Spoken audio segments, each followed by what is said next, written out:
തൃശ്ശൂരിൽ BJP ജയിച്ചു കയറുമെന്ന ഓളമുണ്ടാക്കാനുള്ള അവസാനത്തെ കച്ചിത്തുരുമ്പ് അതാണ് പത്മജ വേണുഗോപാൽ എന്നാണ് BJP കരുതിയത് എന്ന് ഇപ്പോൾ വ്യക്തമാകുന്നു. അതിനുള്ള കാരണം എന്താണ്? പത്മജ വേണുഗോപാൽ BJPയിൽ ചേർന്ന ചടങ്ങ് ശ്രദ്ധിച്ചോ?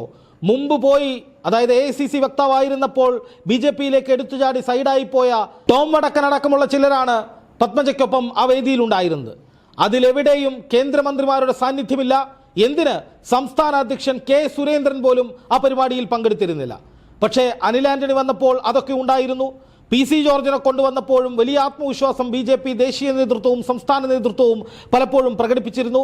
പക്ഷേ പത്മജയുടെ വരവിൽ അങ്ങനെയൊന്നും ഉണ്ടായില്ല. അതിനു പിന്നാലെ പുറത്തു വരുന്ന റിപ്പോർട്ടുകളിൽ വ്യക്തമായി തന്നെ ചൂണ്ടിക്കാണിക്കുന്നത് കേരള BJP നേതൃത്വത്തിന് വലിയ അതൃപ്തിയിലുണ്ട് എന്നാണ്. അവിടെ ചെന്നതോടുകൂടി പൊട്ടലും ചീറ്റലും തുടങ്ങിക്കഴിഞ്ഞു. പത്മജയ്ക്ക് സീറ്റ് കൊടുക്കണമെന്ന ഒരു വിഭാഗം ആവശ്യപ്പെട്ടപ്പോൾ മറുവിഭാഗം പറയുന്നത് അങ്ങനെ ഒരു ഗുണവുമില്ലാത്ത ഒരാൾക്ക് സീറ്റ് കൊടുക്കുന്നതുകൊണ്ട് BJPക്ക് എന്താണ് നേട്ടമെന്നാണ്.